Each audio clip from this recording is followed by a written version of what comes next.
नमस्कार, TNP news देख रहे हैं आप। मैं हूं आपके साथ प्रियंका। बुलेटिन की शुरुआत करते हैं बड़ी खबर के साथ। राज्यसभा में पक्ष और विपक्ष में तीखी नोकझोंक देखने को मिली। नड्डा और खरगे के बीच जमकर तकरार हुई।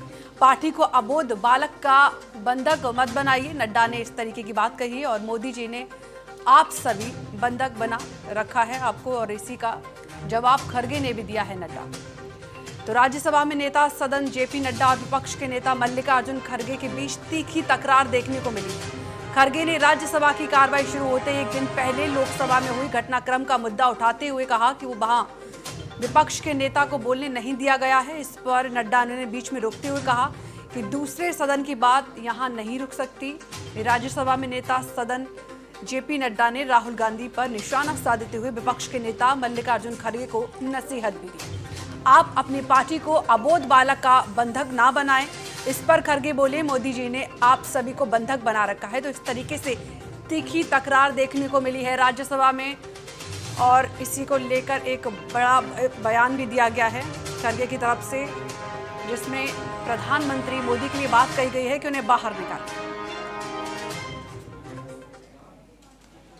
और अपराजिता इस खबर पर फोन लाइन पर हमारे साथ जुड़ चुकी हैं। अपराजिता, मैं आपसे जानना चाहूंगी कि राज्यसभा में लगातार तीखी बहस देखने को मिल रही है, जिसमें मल्लिकार्जुन खरगे और जेपी नड्डा के बीच एक नोकझोंक हुई है। उसमें पार्टी को अबोध बालक बताया गया है। पूरा मामला क्या है? बिल्कुल, देखिए प्रियंका, जिस तरीके से लगातार बजट सत्र के दौरान आप देख रहे हैं कि सत्ता पक्ष और विपक्ष के बीच में हंगामा काफी तेज हो रहा है, और ऐसे में आरोप प्रत्यारोप का सिलसिला थम ही नहीं रहा है। अभी हमने हाल ही में देखा कि राहुल गांधी कहते हैं कि उन्हें बोलने की इजाजत दी जाए, तो ऐसे में ओम बिरला की तरफ से एक हंसिया अंदाज में ये कहा जाता है कि मैं आपका सलाहकार नहीं हूँ। तो इस तरीके की बातें आई, और जब उन्होंने नरवणे का हवाला देते हुए उस किताब का जिक्र किया जिसमें सुरक्षा, सीमा सुरक्षा का चीन में घुसपैठियों, सीमा सुरक्षा में जिस तरीके से चीनी घुसपैठी आ गए सुरक्षा बल में, उसको जिक्र करते हुए राहुल गांधी ने पूरे लोकसभा के दौरान जो है इस बहस को छेड़ा।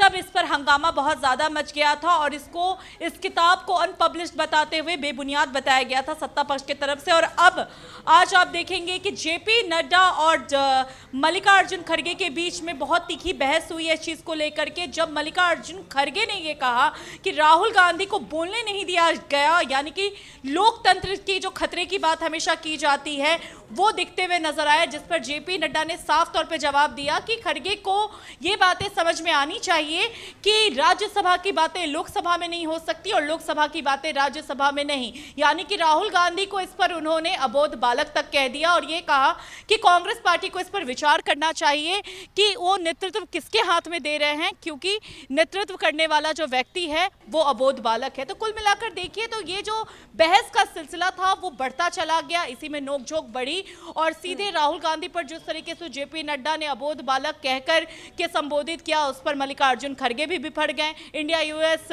डील पर भी जो है उन्होंने इसे किसानों के खिलाफ बताया, तो वहीं पर जेपी नड्डा ने इसे ऐतिहासिक बताया। तो ये आरोप प्रत्यारोप का सिलसिला लगातार जो है आपको संसद में देखने को मिलेगा, और लगातार जो देख रहे हैं हंगामे पे हंगामे हो रहे हैं। कभी इंडिया यूएस ट्रेड डील को लेकर के हो रहा है, तो कहीं पर विपक्ष के नेतृत्व को लेकर के हो रहा है। तो कई ऐसे पहलुएं हैं जिसको आप अगर देखेंगी प्रियंका, तो इस पर लगातार जो है विपक्ष हमलावर है और सत्ता पक्ष भी जवाब पे जवाब दे रहा है। और कुछ आपने देखा था परसों ही 8 सांसदों को भी विपक्ष से निलंबित किया गया था। तो कुल मिलाकर पूरा मामला यहाँ पर जो है बजट सत्र के दौरान हंगामा का है, आरोप प्रत्यारोप का और सत्ता का है। ठीक है अपराजिता, हमारे साथ जुड़ने के लिए और ये तमाम जानकारी साझा करने के लिए